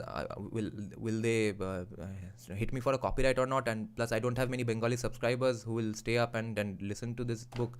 But it's an absolutely fascinating book. Kautilya Admirer is saying, give examples of Bengaliization of Rama. I'll do a separate live stream on that because today is Manusmriti. But I'll have to discuss it someday. There are absolutely fascinating examples of Bengali Ramayan. Read Upanishads, Shankar Bhashya and Brahma Sutra Bhashya by Shankaracharya. You'll find very sharp arguments. And I've heard, Kautilya Admira, that these are all infamous pro-casteist books, right? What do you think there is? Okay. Abhay is saying, I am too a Gnostic who is agnostic on existence of divine entity in terms of knowledge, but atheist in terms of belief. Okay. Kautilya Admirer. And Afin, I have a playlist on this book, okay? I did some chapters. It's called Bonge Rampuja or Ramayana Samskriti. You can check those videos out. Abhay is saying, I still remember a Tamilian named Lakshmi Ramchandran who was saying that Ram is not worshipped by Tamilians. Bhuter Mukhe Ram Nam is a very old saying in Bengali, who are the Sekimaku talking about. Yeah. I will start reading more. Still, I'm open to Advaita Vedanta. Okay. If off the top of my head, the examples of Bengali Ram that comes to mind is that that the day I think Ram was originally in Valmiki Ramayana, he was supposed to have his Annaprashana after 12 or 14 days, and in the Bengali Krittibash Ramayana he gets it in 6 months, or vice versa. He was supposed to get in 6 months, or in the Bengali one he gets in 12 to 14 days. All the food they have are all Bengali foods. Lakshmi, goddess Lakshmi, is depicted as a person who cooks great Bengali sweets, all Bengali sweets, and the way the marriage ceremony is described, that's all Bengali. That's how. Okay. Abhay is saying, I will start. Okay. Ben Zart saying, I am male but marry me. What? Okay. Let's get on with this. The Nishkramana Samskara, that is taking the child out of the house, is to be performed in the 4th month, and the Annaprashana, that is the first feeding of rice, shall be done in the 6th month, or at any other time as the family wishes. There, the first feeding of rice shall be done in 6th month, or at any other time the family wishes. I think this is what was done for Ram as depicted in Valmiki's Ramayana, but this is not the case in Krittibash Ojha's Ramayana. Okay, the Chudakarma Samskara, the rite of tonsure, shall be performed for virtue and as ordained by the Vedas for all the children in the 1st or the 3rd year of its birth. The initiation ceremony, that is the Upanayana Samskara, shall be performed for the Brahmana in the 8th year after conception, and in the 11th year for the Kshatriya, but for the Vaishya it shall be performed in the 12th year. Here, where it is the wish of the parents for their child to acquire proficiency in Brahma Varchas, that is in sacred learning, there the Upanayana initiation should be done in the 5th year. Where it is their wish for their child to acquire strength, it should be performed in the 6th year. And where the parents desire that their child acquires the skill to produce wealth, it should be initiated in the 8th year. Because, okay, interesting. So again, this paragraph seems like an argument that proves that casteism was not meant to be birth-based, right? Because see, here it's depicting a situation where the child or the parents of the child have an option to raise their kids any way they want. See, when it is the wish of the parents that their child should be a Brahma Varchas, should be proficient in Brahma Varchas, that is in sacred learning, then they'll have a different then they'll have the Upanayana Samskara in a different time, and they can be, and it's open for their child to acquire strength. Then the Upanayana Samskara will be in the 6th year, and when the parents desire that their child acquires skill to produce wealth, that is meaning a Vaishya, it is an option to become a Vaishya in a Brahmin family, then it should be initiated in the 8th year. See, casteism does not need to be birth based again. This paragraph shows it like that. Okay. Harsh Ravi is saying, okay. If is saying, bro, buy Vivekanand Smriti. It is a bit controversial because Gayatri Chakravarti of left. Subaltern. Subaltern stock fame and a few red femmes were also involved. Don't know why they infested RKM. Vivekanand Smriti. Wait, I have such a thing, a small book which I found in an RKM run hospital. I guess that's Mongol or something. There I read few pages of it. I think that this one's Vivekananda Smriti. It's full of socialist things, okay? It seems like Vivekananda was a socialist. It makes him look like that, okay? Let me just check this out.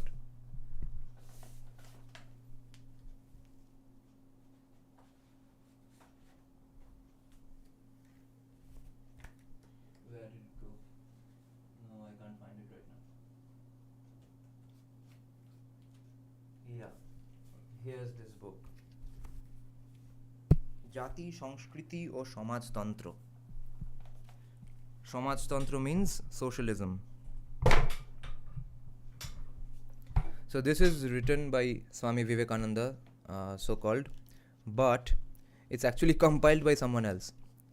It's compiled by Belu Ramakrishna Math, Sangh Sadhaka. I can't find the name right now, but this is a very socialist reading of Vivekananda. So there are people in. Otherwise, how would they survive in Bengal? How do you think they survived? Remember, anyone who succeeds in a socialist state, socialist country or state, province state or state with capital S, you'll have to know that there are some distortions and corruptions going on. Otherwise, no one can be successful in a socialist state. Fully law-abiding citizens cannot succeed in a socialist state. Okay. Now, getting on with Manusmriti.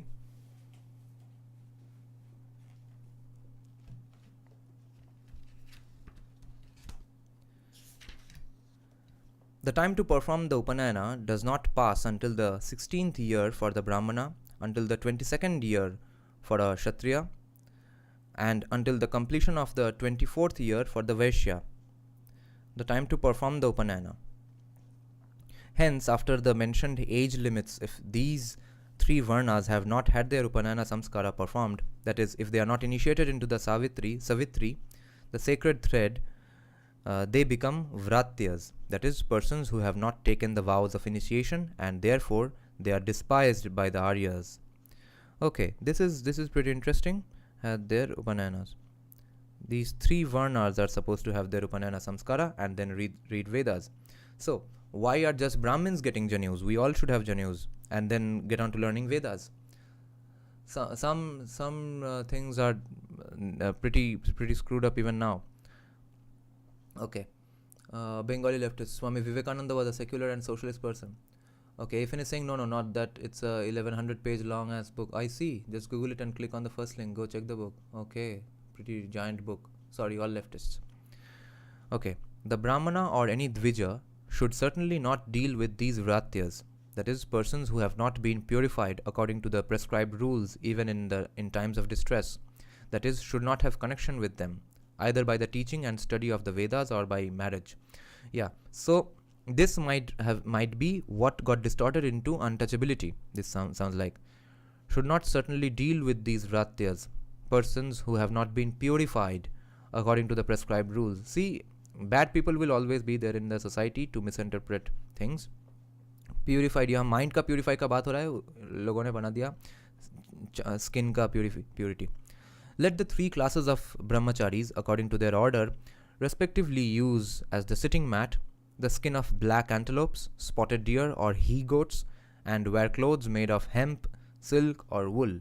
Hemp is legal only in Uttarakhand. The girdle of a brahmana shall be made of the munja grass, consisting of 3 threads, smoothly and softly twisted together. That of a Kshatriya shall be made from the murva grass fibers, and that of the Vaishya shall be made from threads of hemp.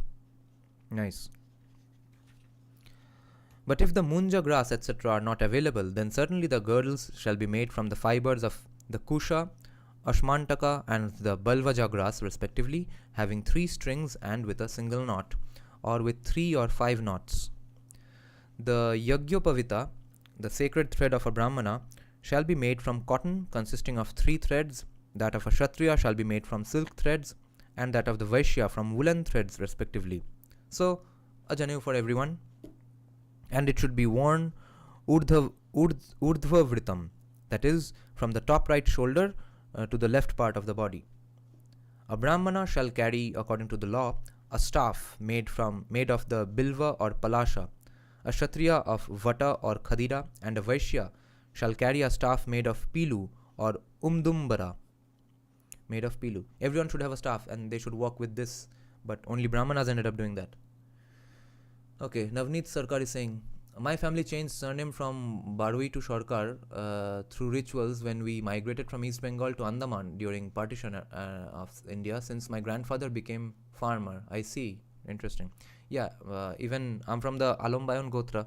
Alombayan Gotras were supposed to be all of them Brahmins. I think even my ancestors consciously became Vaishyas after being Brahmins for a while. Okay. The staff, that is the stick that all the three castes are supposed to hold. The staff shall be made according to measure, that is, that for a Brahmana it should be of a height to the top of his hair, that of a Kshatriya it should reach his forehead, and that of a Vaishya it should reach the tip of his nose, and this will be called profiling, racial profiling or class profiling, it will be called in the modern parlance. So our society has rejected these things anyway, but the society did not reject birth-based Brahmanism and them carrying the staff, but everyone else decided to not ever carry a staff. But all of them, that is the respective staffs, those sticks, shall be straight. All of them shall be straight without any blemish, with their bark not burnt by fire and pleasant looking, that is not causing fear to other people. This is so nice. Even if it's social profile, that staff is not supposed to be your मतलब छड़ी घुमाने के लिए नहीं है. It's just to identify or just to show off which class you are, which caste you are, which varna you are. It's not for intimidating other people, you see. The student, having taken in his hand the staff of his choice, he shall stand before the sun and go round the sacred fire, the yagyagni, and having circumambulated the sacred fire, he shall ask for alms, ALMS, according to the rule prescribed. Okay. Sarkar technically is not a jati name, as it is a Persian word. Your Gotra is same, right? Okay. Navneet Sarkar same. Such long life, yet only 2 people came to know from which jati I am. Okay. The initiated Brahmana shall beg for alms, food, beginning his request with the word Bhavat, but the Kshatriya shall use the word Bhavat in the middle of his sentence, and the Vaishya shall say the word at the end. Okay, so the people, especially the man who got pissed off with my Upanana Samskara YouTube short, are you doing this? If you are a Brahmin, you are supposed to do this. Are you begging for alms, beginning with the word Bhavat? The initiated brahmachari shall beg for alms, food, first from his mother or sister, or from the own sister of his mother, that is maternal aunt, or from some other woman who will not disgrace him by a refusal. The initiated, after having collected as much food as is required, shall without deceit present it to his guru, and after purifying himself by the sipping of water, shall eat the food sitting down and facing the east. Certainly, that food which is worshipped, that is, which is consumed daily with a feeling of reverence, gives strength and vitality, but that which is eaten irreverently destroys both strength and vitality. What a beautiful thing. This is pure fitness advice. I think the people in the nutrition and fitness community know this. The food which is worshipped, by worshipped here, it's meant that food which is consumed daily with a feeling of reverence. It gives you strength and vitality, but that food which is eaten irreverently, that means you are watching it while you are eating it while like heavily distracted, working or watching Netflix. That food destroys both strength and vitality. He shall daily worship the food and eat it without any contempt. Looking at it, he shall rejoice and feel pleased, and he shall always pray to obtain it. See, this is a humility building exercise, seems like, so that you don't become an ungrateful commie. You should always be grateful for having the food on your table. Certainly that food which is worshipped, that which is consumed daily with a feeling of reverence, gives strength and vitality, but that which is eaten irreverently destroys both strength and vitality. He shall not give to anybody what? The leavings after taking his meal. Nor he shall eat now and then between the meals, nor he shall eat too much food, that is, he shall not overeat, and also he shall not go anywhere without washing his mouth after eating. This seems like nice things. Diet advice in the Manusmriti. Okay, where's my other pen? This pen is over. I've underlined so much in the last 1 year. Okay, I can't find my other pen. This is unfortunate. Diet advice. I'll need to mark this. So you see, this builds humility, respect, and also good habit, and essentially a decent human being. He shall not give food to anybody. He shall not give the leftovers to anybody. There should not be any leftovers. That is, you should not be wasting food. And also, he shall eat now and then between the meals. He should not be eating between the meals, which most people do these days. And they shall not eat too much food, so we can prevent obesity. Overeating is injurious to health, and it shortens the duration of life. It destroys happiness and spiritual merits in life. It is condemned by the world, that is, by the wise. Therefore, overeating should be carefully avoided. The entire body positivity movement destroyed by Manusmriti. Okay, body positivity versus Manusmriti. Okay, Manusmriti says overeating is injurious to health and it shortens the duration of life. It destroys happiness and spiritual merits in life. It is condemned by the world, that is, by the wise. It is condemned by the wise. Therefore, overeating should be carefully avoided, so that you don't become obese and spend your life complaining about capitalism. Born, that is, duly educated person. The Dvija is the duly educated person. Shall always sip water with the Brahma Tirtha or the Kaya Tirtha or with the Deva Tirtha, but never with the Priti Tirtha. That part at the root of the thumb is called Brahma Tirtha. Okay, root of the thumb is Brahma Tirtha, and that region at the root of the little finger is called Deva Tirtha, and the Priti Tirtha lies below them, that is between the little finger and the thumb, below the little finger and the thumb. So they are not supposed to have water with this part. First, let him sip water thrice and then wash his mouth 2 times, and also touch the cavities of the head, that is, the nose, the ears, and the eyes with water, and after that touch his chest and head with water. The Dvija who wears his Yagyopavita on his left shoulder, that is the Janeyu, and hangs it under the right hand raised up, is called Upaviti. He is called Prachina Aviti when the Yagyopavita is worn on the right shoulder and it hangs under the left arm, and when he wears the Yagyopavita around his neck like a necklace, then he is called Niviti. There are so many ways to wear it. The girdle, the antelope skin, the staff, the Yagyopavita, the water pot, when torn or broken, should be cast into the water, and others should be taken with the recitation of the mantras. The water pot, when torn or broken, should be cast into the water. The Keshanta clipping of the Keshanta, which is the clipping of the hair, the Mundana rite, is ordained in the 16th year for a Brahmana, in the 22nd year for the Kshatriya, and for a Vaishya 2 years later, that is in the 24th year. Thus has been described the rule for the initiation, Upanayana of the twice-born ones, which indicates their second birth and which sanctifies them. Now learn from me the duties to which they must afterwards apply themselves.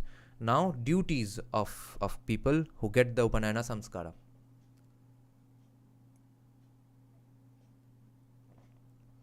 Okay. Harshavi is saying, seems like the Americans should definitely read the Manusmriti. Americans should definitely read the Manusmriti. Modern day Indian liberals should read the Manusmriti. Every urban person needs to read the Manusmriti for at least health benefits. So, learn from me the duties to which they must afterwards apply themselves. The Guru, after having performed the Upanayana Samskara, should first instruct his pupil about cleanliness, that is hygiene, about good conduct, and about Agnihotra, daily offerings of oblations into the sacred fire, and also about Samdhya and Upasana, daily worship and meditation. At the beginning and the closing of the study classes of the Vedas, The student shall touch both feet of the Guru with both hands. With both hands joined. This united hands is called Brahmanjali. The pupil shall do the act of touching the feet of the Guru with his hand crossed, so that he is able to touch the left foot with his left hand and the right foot with his right hand. And this is such a 1,000-year-old custom, and we still do it today. And the Guru shall always, without weariness, when starting his classes, address his pupils thus: O my son, do read now. And after the class, he shall say, now let us stop. Okay, for this I'll have to read the exact shloka. Okay, it's a gigantic word, okay? So stick with me. Adhyeshyamanam tu gurur nitya kalamatandrita adhishva bhoiti bruyad viramotsviti charamet. When studying the Vedas, he shall always pronounce Om in the beginning and the end of the lesson. Otherwise, if Om is not pronounced in the beginning, the reading will slip away. And if not pronounced at the end of the class, the study will fade away. Prajapati, the Lord of all creations, certainly milked, as it were, the three letters A-U-M, A-U-M, comprised in the word Om, and the three Vyaritis, Bhu, Bhuva, and Swaha, from the three Vedas, that is, the three range of Vedic knowledge, referred to as Rik, Yaju, and Sama. Bhu, Bhuva, Swaha. The great Prajapati, the indweller of the three worlds, milked, as it were, from the three Vedas, the three parts of the Savitri Richa mantra, which starts with the word Tat. The first part is Tat Savitur Varenyam, the second part is Bhargo Devasya Dhimahi, and the third part is Dhiyoyo Na Prachodayat. The twice born, learned in the Vedas, who chant this mantra, Gayatri mantra, which is preceded by the syllable Om and the three Vyaritis during Sandhya daily prayer time, that is, when the day and the night meet early in the morning and the evening, gains the entire merit of studying the Vedas. The learned one shall strive like the charioteer, who keeps under control his horses, to master his senses, which are attracted towards their respective sensual objects. The 11 senses which the seers of yore have named, I shall enumerate them properly and in a precise way and in due order. The ears, the skin, the eyes, the tongue, and the nose, these 5, and also the arms, the reproductive organs, the hands, the feet, and the organ of speech, are located in the body. These 10 senses are named by the seers. 5 of them, the ears, etc., as mentioned in the due order, are the organs of senses, and the other 5, that is the anus and the rest in the order, they are named, are the organs of actions. Okay, some are organs of senses, some are organs of actions. The manas, the mind, man, is known as the 11th organ, which has the quality of the organ of the senses and the organ of actions, and having conquered the mind, one has verily conquered both the 2 sets of 5. Again, this is why I am doing this channel and this live stream, and I'm reading all Indic texts from primary sources. This is why. This is the wisdom of Indian texts, Hindu texts. See, this is so amazing. Western sciences, that we just have the 5 senses, and 6 senses, 6 sense, they kind of look at it with a metaphysical analysis or supernatural. Manu has a better take on this, a more clearer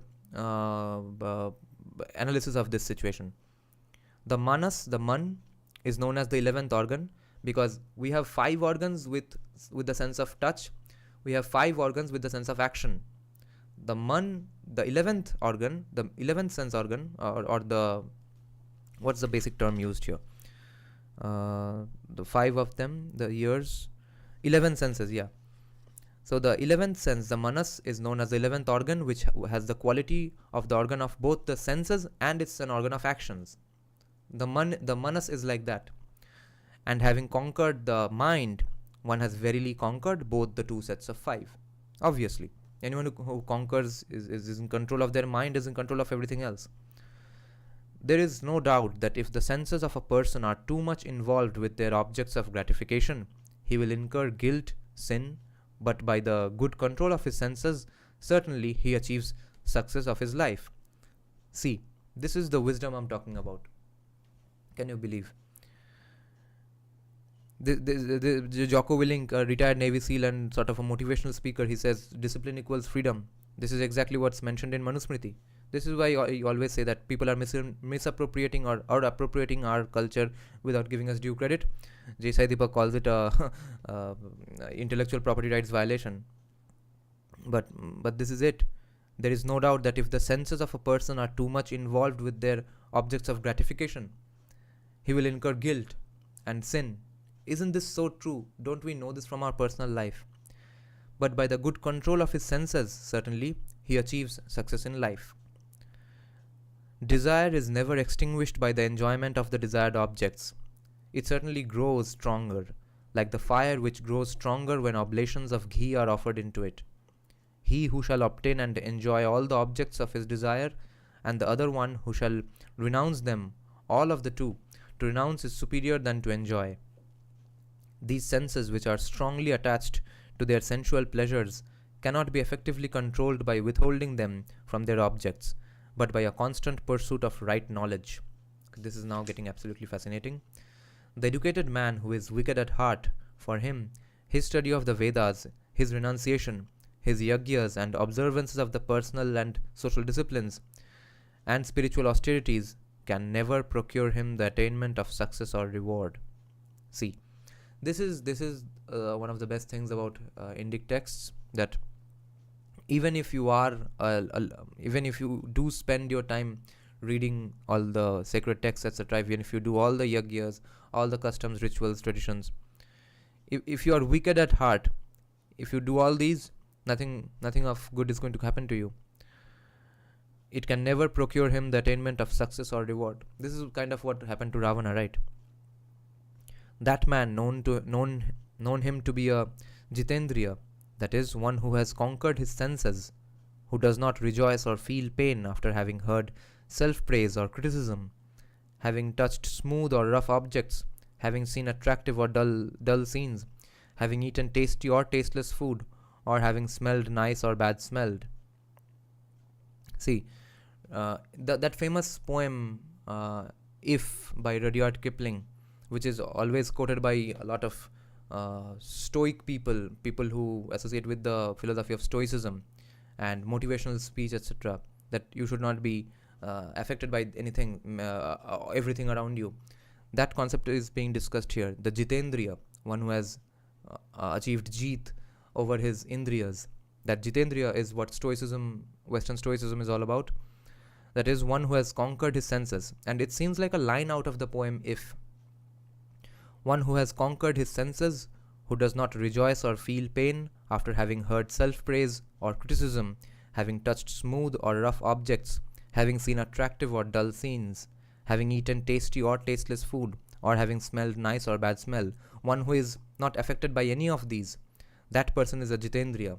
And the poem If you go right now, Google the poem If, you'll see that all this is described exactly, almost word to word, and then at the end it is said that then you will be a man, my son. And here it's called that person is called jitendriya. If among all the senses of man only one slips away, that is, goes out of control, then by its escape his wisdom also slips away, like the water which drips out of the water bladder through one opening. That man, having controlled, that is, subdued properly the group of senses, if a man has properly subdued his group of senses, that is the sets of 5 organs or senses of 5 organs of senses of action and 5 organs of action, and also the mind, let him realize all his aims by the practice of yoga and by averting the pain of the body. During the morning's samdhya, let him do japa, that is, recite the Savitri mantra until the sun appears on the horizon. But during the evening samdhya, let him do this act of devotion properly seated until the appearance of the stars. He who during the morning sandhya properly seated does japa of Savitri, the sin he accumulated during the night is removed, and by doing the same in the evening, this act of devotion destroys the sin committed during the day. But he who does not sit for the morning and the evening sandhya and does not do the sacred act of worshipping should be excluded, that is, stripped from all responsibilities and duties of a dvija. See the pissed off Brahmins? He who does not sit for the morning and the evening sandhya and does not do the sacred act of worship should be excluded, that is, stripped from all responsibilities and duties of a dvija. Going to the forest or at a secluded place near the water, that is a river or a lake, and conforming to the regulation, the dvija shall always perform his daily sacred act of worship with a concentrated mind and also do japa of Savitri with knowledge, that is, pondering over its meaning, contemplation. There is indeed no holiday or excuse so far as the study of the Vedas and its subordinate texts are concerned, and also regarding the performance of the daily acts of worship, Samdhya and Gayatri Japa, and for the recitation of mantras of homas. That is, there is no holiday regarding the performance of Agnihotra.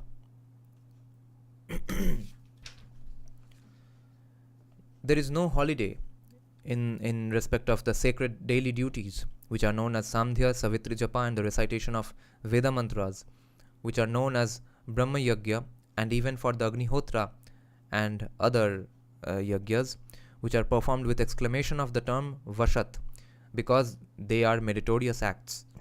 So these have to be done every day. Okay, Navneet Sarkar is saying, bro, how is the condition of West Bengal? Some news outlet says it's turning into next Kashmir, and all due to Mamta and infiltration from East Bengal jihadi people. Yes, I think Mamta Banerjee has some secret deal with BJP, or at least Narendra Modi, because remember even a few days back that guy Monojit Mondol, or some Trinamool guy who repeatedly comes to Republic World, in a debate with Arnab Goswami, he said that we are in agreement with BJP, whatever their foreign policy is. Our disagreements are in the handling of states. So I think they know that they have a problem in their hands. They know that they are screwing up, or they have screwed up a lot of things since 2011 in terms of national security and demographics, etc. I think they are trying to handle it somehow now by cooperating with the central government, because few days back the CID or some state agency was going around arresting Al Qaeda leaders from Bengal suburbs. Many I think 2 or 3 Al Qaeda people got arrested.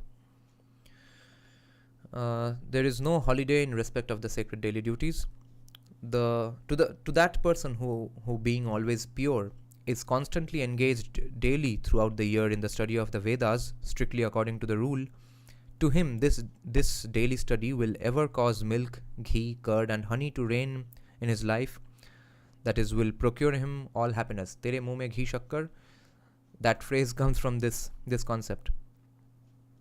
The Dvija, the Arya student who has gone through the Upanayana initiation samskara, shall carry on with the daily Agnihotra, beg for food, sleep on the ground and serve his guru until the time of the Samavartana samskara. So people who are pissed off with my fake Brahmin YouTube short, again and again and again, Manu is saying that you are wrong. My concept of it was right. It's saying, Manusmriti is saying, the Dvija or the Arya student who has gone through the Upanayana initiation samskara shall carry on with the daily Agnihotra, beg for food, sleep on the ground and serve his guru until the time of the Samavartana samskara. If you aren't doing any of these, you are not a Dvija. Give up your Janeu. Okay. According to Dharma, that is the sacred law, the following 10 persons may be taught, that is instructed in the Vedas. Okay, now we'll get into probably some controversial territory. Who is supposed to be instructed in the Vedas? The teacher's son, one who desires to do service, one who imparts knowledge, one who follows Dharma, one who is pure, that is who has shunned all vices, a close friend, one who is capable, one who gives gifts. that is, who is charitable, one who is honest, and a relative. In this world, a wise man should not speak if he is not asked, nor should he answer to anyone who asks improperly. Though he knows the answer, he should not behave like an idiot. This is basic common sense daily life skills, life hacks being given in Manusmriti, okay? In this world, a wise man should not speak if he is not asked, nor should he answer to anyone who asks improperly. Though he knows the answer, he should not behave like an idiot. Thoughts on Amritpal? Amritpal is that Khalisani guy. Like, I think if Umar Khalid and Sharjil Imam can be in jail, so can he. I think BJP won't get him to jail as right off now, because they'll want people to see what are the potentials of this violence. BJP always does that. He who asks contrary to the rules of Dharma, that is illegally, or the one who answers improperly, both of them, or one of the two, dies, that is, falls into disrepute, and the other incurs enmity. Where Dharma, merit, and virtue, and artha, wealth, are not obtained, and where there is no prospect to getting due service, that is, to such unworthy persons, the sacred knowledge of the Vedas should not be imparted, like the gardener who never sows his good seeds in the barren soil. Even in times of dire distress, the Brahmavadin, the masters of the Vedas, should rather wish to die with his knowledge of Vedas, but should not sow it in barren soil, that is, should not give it to an unworthy recipient or pupil. गलत लोगों को सिखाने से अच्छा है कि मर जाओ ये knowledge लेके. It is said that once the sacred knowledge approached a Brahmana and implored him, I am thy treasure, protect me and preserve me. Do not give me to the malicious person, to the scorner who has no respect for knowledge. Thus I shall become extremely strong and free from blemishes. But to that Brahmana Brahmachari whom you know to be pure, perfectly continent, who is the worthy custodian of the sacred knowledge, and who is ever free from laziness, to him you shall teach me. Me meaning the mantra himself. The Veda, the concept of Veda is saying to the person. The student shall certainly first greet him with reverence, from whom the teacher, from the teacher whom he acquires the knowledge pertaining to this world, that is the sciences, the knowledge of the Vedas, and the knowledge of the soul and God, that is spiritual knowledge. One must not use, that is, sit down on the bed or the seat. One must not use the seat which is used by the superiors, and whenever he is seated on his couch or the seat, the student shall stand up before his guru and the superiors and shall greet them. Okay, this is also something fascinating that that seems to be done even today in India's schools and colleges, and I think it's not practiced in the West. And I think this is just basic common sense and basic show of decency and respect. And whenever he is seated on his couch or the seat, the student shall stand up before his guru and the superiors and shall greet them. The vital airs, that is the pranas, different kinds of pranas of the young man move upwards, that is, become unstable when the elders. When does it become unstable? When elders, that is, those who are advanced in age and knowledge, approach, but he recovers them when he stands up and greets them reverently. Okay. For the young man who habitually salutes and always pays, this is actually a very deep paragraph. We need to discuss this a little more. The vital airs or the pranas of a young man become unstable when elders approach, when elders come close to him. But they again rise up. Those all the pranas and the different kinds of vital airs, they become stable again when he stands up and greets them reverently. This is a beautiful way of saying that respect your elders and gurus. For the young man who habitually salutes and always pays reverence to the elders and serves them, for him, his length of life, knowledge and fame and strength, these four are bound to increase.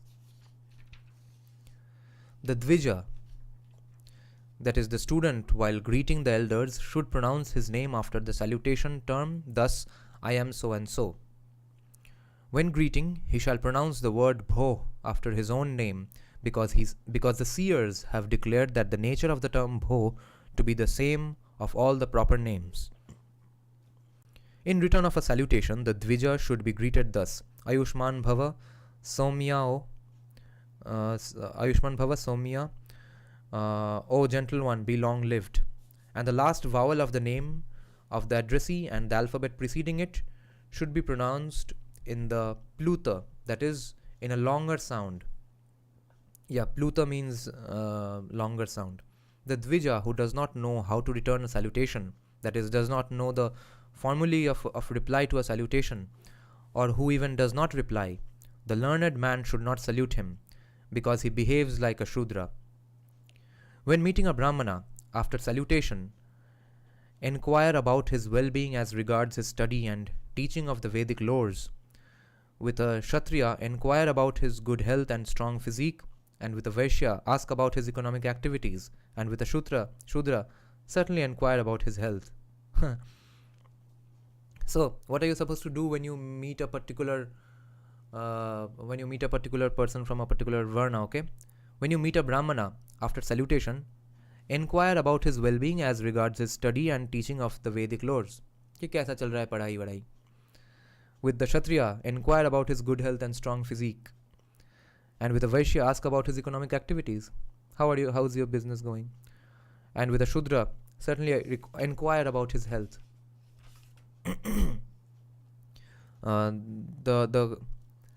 The particular shloka that mentions this, I think I'll read that. Brahmanam kushalam prichet kshatra bandhu manamayam vaishyam kshemam samagamya shudra marogyam. Okay.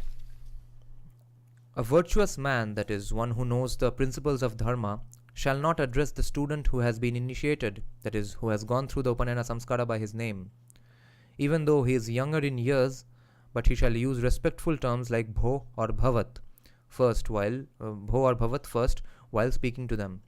But when addressing a woman who is the wife of another man and who is not a blood relation nor is related by marriage, to her one shall say bhavati o, revered lady, and to a sister he shall say subhage o, beloved sister. Wealth, family and relatives, age, work, and knowledge, which is the fifth one. These five are the sources of honor. That is, a person is honored if he possesses any of these five.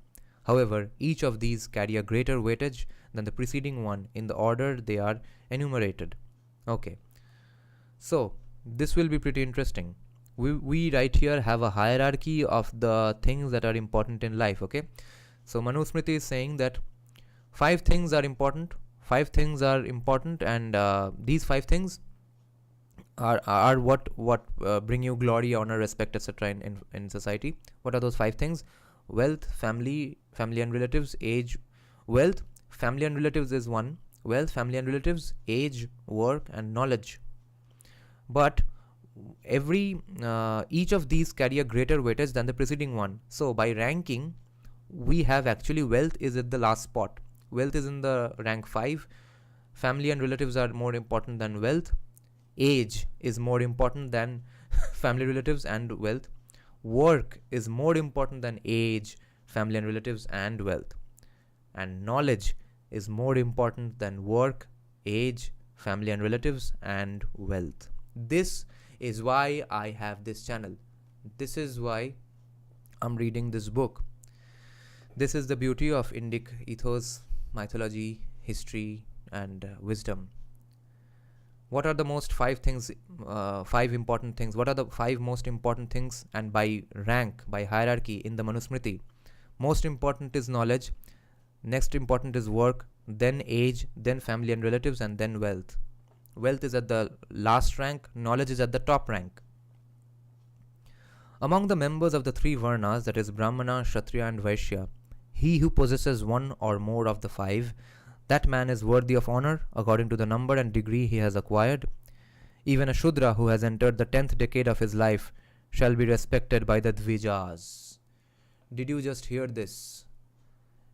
Can you believe this? See, this is, well, I'll read the core shloka as well. Panchanam trishu varneshu bhuyansi gunavanti cha yatra syu sotra manarha shudropi dashami gata.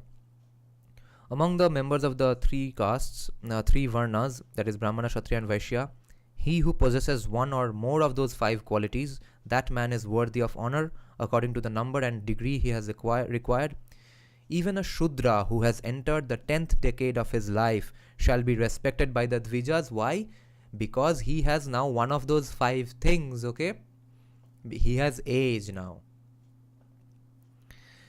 A Shudra is supposed to be respected by the Dvija.